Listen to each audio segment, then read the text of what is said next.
I think addressable TV is already in a pretty good place. I think it's more about opportunities, and I think as pools of addressability start to grow, it's about making sure those right integrations are in place and that it's more easily accessible to more advertisers.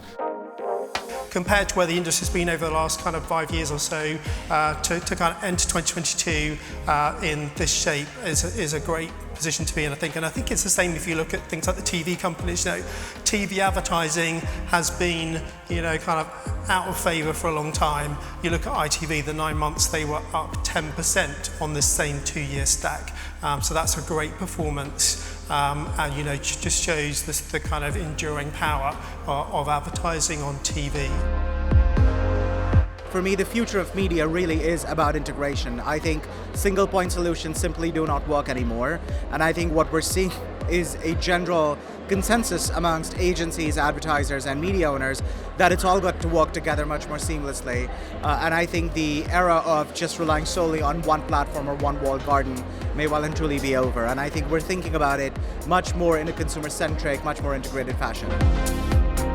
What the pandemic has shown is that essentially firms like the agencies, businesses like TV, live TV and so forth, outdoor, all those sorts of assets that people before I think had taken for granted and had taken them for, they're all sort of analog and this is all, it's now all about tech. What I've actually realised now is the strategic importance. The great things about TV is the quality of the entertainment experience, even for advertising. The advertising has to, sit at the same level as the content, otherwise it's going to stand out.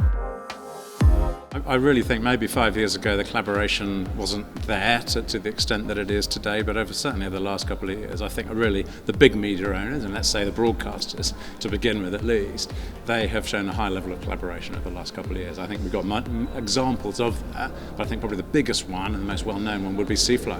Right? So they've actually put together a joint program of measurement for reach and frequency across on-demand and linear TV, and I think that's a big step forward. I think C-Fly's got a long way to go, but I think that kind of step forward, that kind of innovation is a sign of great collaboration. So I think there's lots more to come there.